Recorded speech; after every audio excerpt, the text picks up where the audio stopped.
Je vais à présent présenter la part des crédits de ce programme consacré au renseignement intéressant la sécurité de la France. Concrètement, il s'agit des crédits de fonctionnement, d'investissement et d'intervention de la DGSE et de la DRSD. Avec 508 millions de crédits de paiement en 2025 contre 476 millions en 2024, le budget de ces deux services devrait progresser conformément à l'objectif fixé par la LPM de doublement des crédits en 2030 par rapport à 2017. Les effectifs devraient également progresser de 7 652 ETPT en 2024 à 7 814 ETPT en 2025, correspondant à 735 millions d'euros de crédits de paiement de titre 2, relevant du programme 212 Soutien de la politique de défense. Au total, près de 1,25 milliard d'euros seraient consacrés en 2025 à la fonction de renseignement extérieur, de sécurité et de défense. Si j'ai utilisé le conditionnel, c'est que je ne m'en féliciterai que quand le budget sera effectivement voté sans réduction de crédit. Au-delà du constat que l'allocation de crédit est conforme aux besoins programmés, je voudrais rappeler qu'elle s'inscrit dans la trajectoire visant un total de 5 milliards d'euros pour le renseignement sur la période de la LPM 24-2030. C'est là un des motifs qui avait conduit le Sénat et mon groupe en particulier à voter cette LPM. En observation, nous assistons à l'accroissement de la conflictualité sur l'ensemble des théâtres extérieurs, mais aussi sur le territoire national. Il s'agit d'une véritable néo-guerre froide, du cyber, de la désinformation, parfaitement documentée par nos collègues Rachid Temal et Dominique de Legge dans leur rapport sur les influences étrangères. 2025 sera une année particulière pour la DGSE, avec le lancement des travaux de sa future installation au Fort Neuf de Vincennes, livraison et entrée en service prévue sous réserve d'interrogation en 2030-2031. 2025 marquera également pour la DRSD une étape très importante dans sa transformation. J'ai pu visiter avec le général Sunjara le nouveau bâtiment construit au cœur du fort de Vanves. Il contribuera à renforcer le travail de contre-ingérence contre les menaces qui pèsent sur les forces et les entreprises de notre base industrielle et technologique de défense. Pour conclure, je voudrais saluer l'ensemble des personnels qui travaillent dans l'ombre à notre sécurité extérieure. Services qui, avec la coopération internationale, ont rendu possible le retour en France de nos 4 ressortissants retenus au Burkina Faso. Ces femmes et ces hommes ont la reconnaissance de la nation. Chers collègues, sous le bénéfice de ces observations, je vous propose l'adoption de ces crédits du programme 144. Monsieur le Président, Madame la Ministre, Monsieur le Ministre, mes chers collègues, les crédits du programme 212 s'élèvent à presque 25 milliards d'euros, dont un peu plus de 23 milliards de dépenses en personnel, c'est-à-dire à peu près l'équivalent de l'année dernière. Le schéma d'emploi du ministère s'établit en 2025 à 630 équivalents temps plein, c'est pas mal, mais c'est-à-dire comme en 2024. Il s'écarte encore de la trajectoire fixée par la loi de programmation militaire qui prévoyait 700 équivalents temps plein en 2025. La bonne nouvelle, c'est que les difficultés des armées à respecter le schéma d'emploi semblent en partie vaincues. Et les efforts récents de fidélisation n'y sont certainement pas étrangers, donc il faut les prolonger. Ces efforts sont d'abord salariaux.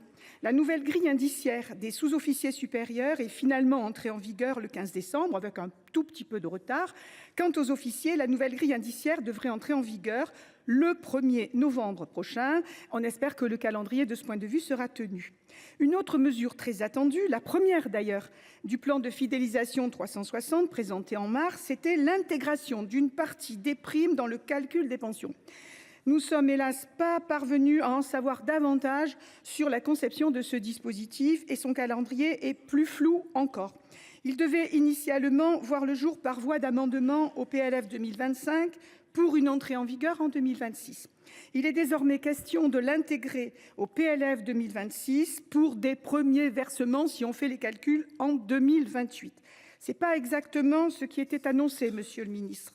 Nous comprenons bien sûr la difficulté à faire entrer l'ensemble des promesses dans un cadre budgétaire devenu extrêmement contraint, mais il ne faudrait pas que l'ajournement de certaines mesures donne le sentiment aux militaires que l'on compose avec les engagements pris, ce qui pourrait décourager certains de poursuivre leur carrière au moment où on a vraiment le plus besoin d'eux. Pour le reste, la déclinaison opérationnelle du plan fidélisation 360 est très attendue sur le terrain. Aide à la mobilité familiale, mutation double pour le personnel civil, référencement des médecins traitants pour les personnels en mutation, amélioration du soutien dans l'accès au logement et bien d'autres mesures. Enfin, le programme 212 prévoit des crédits de chantier numérique de grande ampleur visant à moderniser les systèmes d'information, de la gestion des ressources humaines, des réservistes et des recrutements. Ce sont des enjeux financiers certes importants, mais je crois qu'ils auront des gains d'efficacité importants aussi. Il faut quand même être très attentif à ce genre de procédure parce que dans cette maison, on sait que les grands chantiers informatiques par le passé ont pu poser des problèmes. Pour conclure, Monsieur le Ministre, la Commission a donné donc un avis favorable au crédit du P212. Mon groupe s'est abstenu, considérant que des efforts restent encore à faire pour respecter la trajectoire de la loi de programmation militaire et pour tenir tous les engagements. Monsieur le Président, Madame et Monsieur le Ministre, mes chers collègues, le PLF 2025, qui met en œuvre pour la deuxième année la LPM, avec sa marche de 3,3 milliards, constitue un moment de clarification. Le ministère des Armées n'évoque plus, en effet, le passage à l'économie de guerre, mais de manière plus réaliste, la préparation à l'économie de guerre. Nous avions vivement regretté l'année dernière l'emploi de cette expression qui ne correspondait pas à la réalité. Nous allons savoir ce qu'il en est aujourd'hui. Les déplacements que nous avons effectués sur le terrain à Bourges et à Roanne avec mon corapporteur ont montré que les choses bougeaient. Les processus de fabrication ont été adaptés afin d'accroître la cadence de production. Les industriels ont pris sur eux pour investir dans des machines-outils ultramodernes et constituer des stocks de composants. Le contexte invite donc à poursuivre les relocalisations en France de notre industrie de défense qui demeure très fragilisée, en particulier en ce qui concerne les PME et les ETI. Nous aimerions savoir ce qui est prévu, Monsieur le Ministre, pour aider ce tissu local indispensable à nos grands groupes. Si nous nous réjouissons de cette remontée en puissance que les 19 milliards du P146 devraient conforter en 2025, il convient néanmoins d'être réaliste sur notre capacité à supporter un affrontement de haute intensité, puisque l'état-major a pris pour référence un engagement de 2 mois, qui est un objectif, pour définir ses besoins en matériel, munitions et logistique, alors que, d'après le rétexte Orion, celui-ci n'est que de quelques semaines. Or, ce délai de 2 mois est trop bref pour permettre aux industriels de passer en économie de guerre. C'est la raison pour laquelle nous demandons de porter de 2 à 6 mois la durée du référentiel retenu par les armées pour préparer un affrontement de haute intensité. Une priorité de 2025 concernera également le renouvellement des composantes de la dissuasion nucléaire aéroportée et océanique. Ces choix nous engageront pour au moins 2 générations. Pouvez-vous nous assurer que le calendrier des différents programmes sera bien respecté et qu'ils n'auront pas à souffrir des retards de commande et des reports de charges? Car nous sommes inquiets, Monsieur le Ministre, d'une remise en cause de la LPM par le bas, à travers la multiplication des entorses au principe même des lois de programmation. Vous nous aviez indiqué, par exemple, lors de votre audition devant la Commission, que vous réfléchissiez à ce que les missions de réassurance à l'est de l'Europe ne soient plus considérées comme des OPEX financées par un effort interministériel, mais qu'elles pourraient être prises en charge par les crédits de la mission défense. Qu'en sera-t-il exactement en 2025 et avec quelles conséquences pour la LPM? Monsieur le ministre, nous avons besoin de clarté dans nos objectifs et de constance dans les moyens, car les défis à relever sont importants. C'est notamment vrai en ce qui concerne l'avenir du SCAF. Ce projet européen demeure complexe. Les doutes existent sur les capacités de certains industriels qui ont rejoint le programme. Des désaccords demeurent sur les spécifications du futur avion.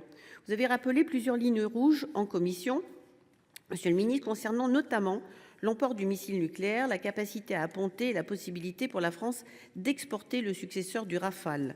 L'absence de consensus sur tous ces points rend indispensable, voire incontournable, un débat au Parlement en 2025. Il est urgent, en effet, que nous puissions examiner l'intérêt de la France de poursuivre ce programme et d'envisager des alternatives. En conclusion, nous nous inquiétons des insuffisances persistantes pour nous préparer à la haute intensité et des impasses nombreuses dans ce budget, programmes non financés, report de charges, référentiel insuffisant sur la haute intensité. C'est pourquoi mon groupe s'est abstenu lors du vote sur l'adoption des crédits de la mission défense.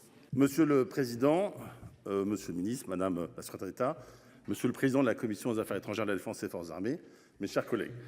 Permettez-moi d'abord de démarrer mon propos en saluant le moment que nous vivons, puisque je rappelle qu'il y a aujourd'hui un cessez-le-feu à Gaza.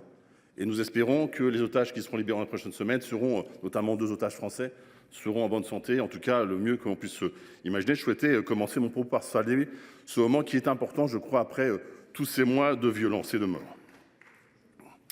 Je souhaite également poursuivre mon propos par rendre hommage, soutenir l'ensemble de nos forces pour leur professionnalisme, que ce soit bien sûr sur le territoire national, mais également à l'étranger. Je pense notamment à nos forces françaises encore sur les bases en Afrique, j'en dirai un mot tout à l'heure, mais également en Roumanie dans le cadre de l'accord cadre avec l'OTAN, mais également, je le souhaite aussi rappeler nos Français, notamment de la FINUL, qui ont ces dernières semaines aussi été parfois victimes de tirs, et donc je crois qu'il est important de rappeler qu'il faut soutenir et saluer l'engagement de nos forces armées. Je souhaite également saluer la présence à nouveau de nos 2 ministres, le retour d'abord de Madame la Secrétaire d'État, donc avec qui nous avons eu à travailler notamment sur le texte sur les harkis. Je souhaite d'ailleurs qu'il soit de nouveau amélioré. Et puis aussi le ministre qui est toujours là et je le dis effectivement, alors qui a su effectivement obtenir un budget à la hauteur des ambitions, pas du ministre, mais je crois de la France dans le monde dans lequel nous sommes.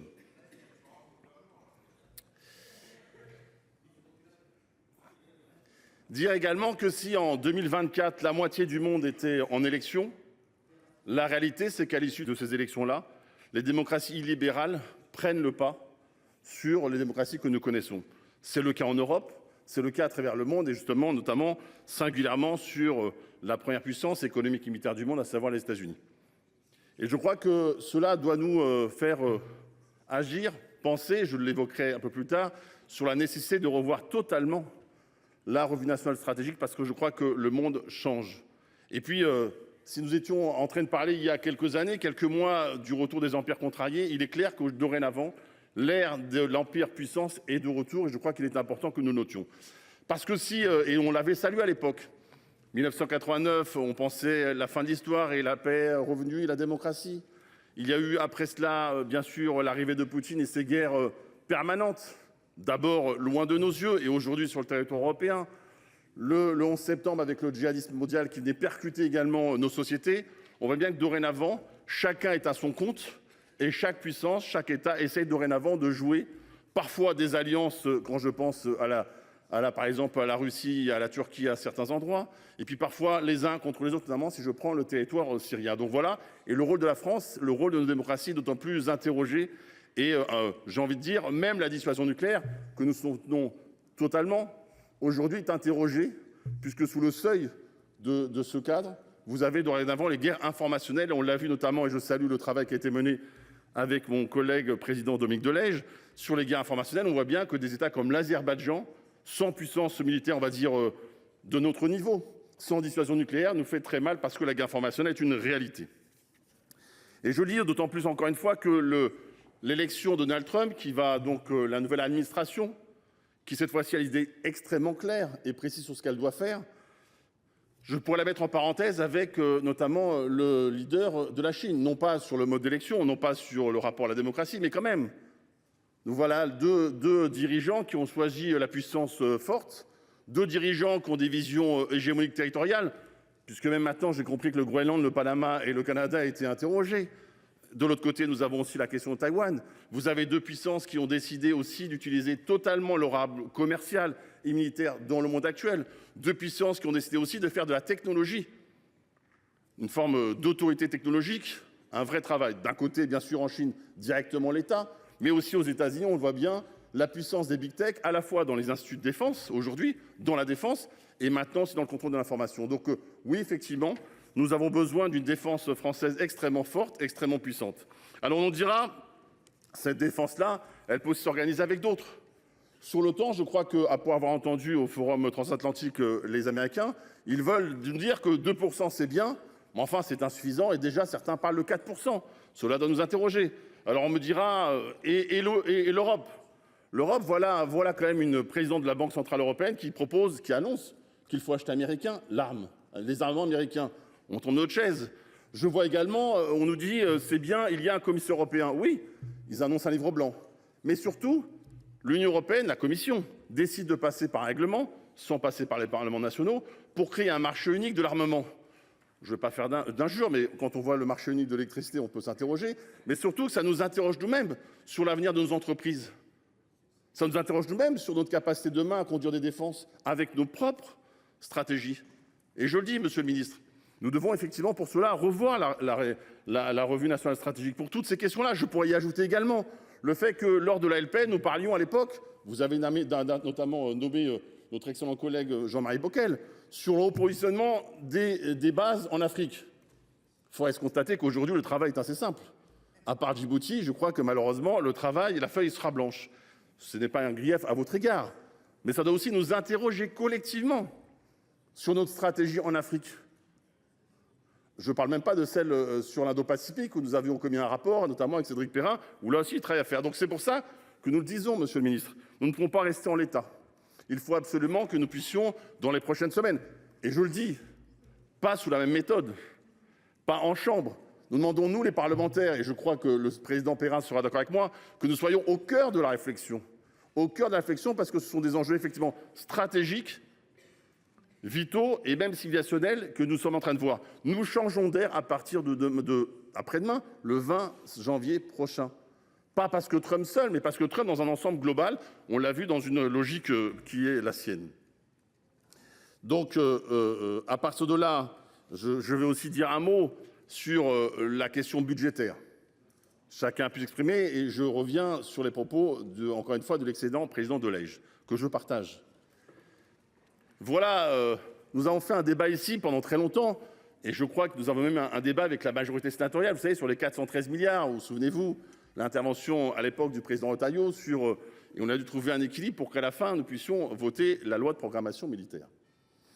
Mais force est de constater que quand vous avez effectivement une progression du report de charge de 75%, et qu'on passe de 14% à 20%, nous considérons qu'effectivement, l'équivalent d'une marche, cela nous interroge notamment sur la fin de notre programmation militaire. Donc je crois qu'il est important que dans cette revue nationale stratégique, il y ait un débat aussi sur la question financière et budgétaire qui, effectivement, doit nous rendre cela soutenable. Mais il faut que chacun l'entende.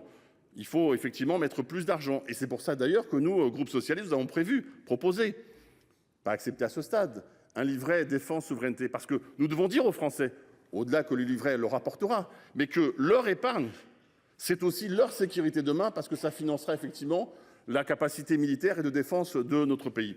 Alors pour ces raisons, monsieur le ministre, vous conviendrez bien que parce que nous demandons ce revue national stratégique, parce que nous interrogeons sur les questions financières et parce que nous sommes toujours, nous les socialistes, attachés à la défense nationale. Je rappelle que si vous êtes souvent en rappel à votre principe de gaulliste, et c'est une bonne chose, nous pouvons répondre, nous, socialistes, avec François Mitterrand, et notamment sa conviction dans la dissuasion nucléaire et autres. Nos deux familles politiques ont permis d'ailleurs que cette dissuasion, que cette approche de la défense permet effectivement une continuité entre les grandes familles politiques de la droite et de la gauche, et pour ça que nous sommes sur ce sujet-là. Donc, à partir de là, ça c'est mon premier point. Le deuxième point, j'aimerais qu'au-delà des seuls débats sur les finances, nous ayons, et ça c'est plutôt au Sénat que je m'adresse, nous ayons des débats de temps en temps dans notre hémicycle sur la question de défense. Parce que franchement, aujourd'hui, ça ne peut pas être une fois par an à l'occasion d'un débat budgétaire. Je crois que ça doit être plus fréquent. Et notamment, notre groupe va demander un débat sur l'impact de l'administration Trump, notamment sur la politique française. Et puis, pour ces raisons-là, bien sûr, nous allons nous abstenir sur ce budget-là. Et pas simplement. C'est un vote, une abstention, d'alerte et de soutien que nous allons porter à votre budget.